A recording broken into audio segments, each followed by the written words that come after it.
SIP के बारे में आप सब लोग जानते हो। आप हर महीने इन्वेस्ट करते हो और 5, 10, 15 साल बाद आपको एक बड़ा पैसा मिलता है।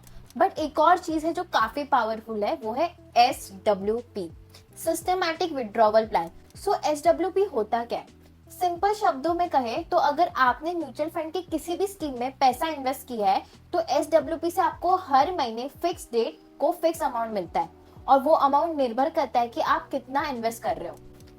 सब लोग ऐसा क्यों बोलते हैं कि SWP FD से बेटर है? क्योंकि FD में आपको इंटरेस्ट मिलता है और आपका कैपिटल अप्रिशिएट नहीं होता, बट SWP में ऐसा नहीं है। SWP में आपको मंथली अमाउंट मिलेगा और आपका इन्वेस्टमेंट अमाउंट भी बढ़ेगा। तो SWP काम कैसे करता है, एक एग्जाम्पल से समझते हैं। मान लीजिए आपने 5 लाख इन्वेस्ट किया है 10 साल के लिए। आपके पास दो ऑप्शन है, एक FD और एक SWP। आपने दोनों में 5 लाख इन्वेस्ट किया। इंटरेस्ट आपको FD से मिला 8% और रिटर्न SWP से मिला 12%।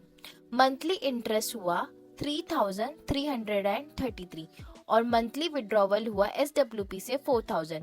10 साल के बाद ये वैल्यू FD में होता है 5 लाख और SWP में होता है 7,20,000। तो क्या हुआ 10 साल बाद? आपने टोटल अमाउंट विड्रॉ किया 4,80,000 का और आपका करंट वैल्यू 7,20,000 का है, और आपका ओरिजिनल इन्वेस्टमेंट था 5 लाख।